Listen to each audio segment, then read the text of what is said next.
لیکن پلاننگ کے ساتھ کرنے کی بھی کچھ باتیں ہیں. ہاں اور جو ہے کچھ سالوں تک یہ مسلسل کام کرنے کی بھی ضرورت ہے. کیا ہے؟ اتحاد پیدا کرنے کی ضرورت ہے اور دعوتی کام کو بھی کرنے کی ضرورت ہے. یہ جب تک اسلام کو نہیں سمجھیں گے ایسے ہی مخالفت کرتے رہیں گے. کیوں؟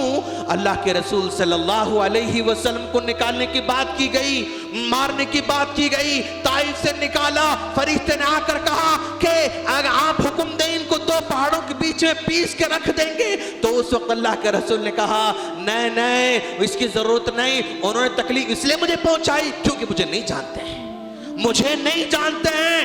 یعنی اسلام کا نہ جاننا بھی دشمنی پر ابھارتا ہے. کسی چیز کو نہیں جانتے آپ اور انجان بن کر رہتے ہیں تو آپ اس کو دشمن بن کے رہ جاتے ہیں. تو اسلام کو سمجھانے کی ضرورت ہے, جس لیول پر ہو سکتا ہے سمجھانے کی ضرورت ہے. آپ تیلگو میں سمجھائیں, آپ انگلش میں سمجھائیں, آپ مراٹھی میں سمجھائیں, دنیا کے ہر زبان میں اسلام کو آسان بنا کر پیش کرنے کی کوشش کریں. آسان انداز سے میڈیا کا بھرپور استعمال کریں, میڈیا کا صحیح استعمال کریں.